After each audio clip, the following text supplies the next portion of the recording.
أول لما تكسر سن ال30 هتبتدي تستوعب حاجات كتير. مشوار الدكتور هتروح لوحدك من غير ما تعرف حد.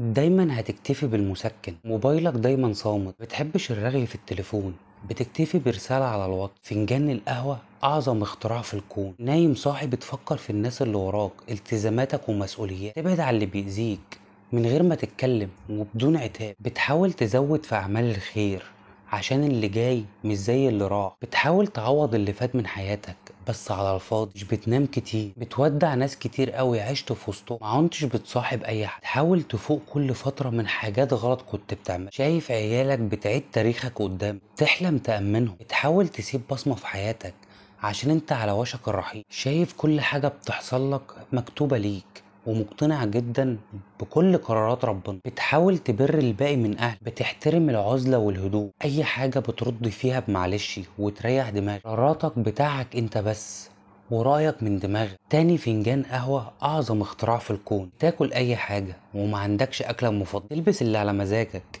مش اللي على مزاج الناس، تتكلم مع ربنا بس.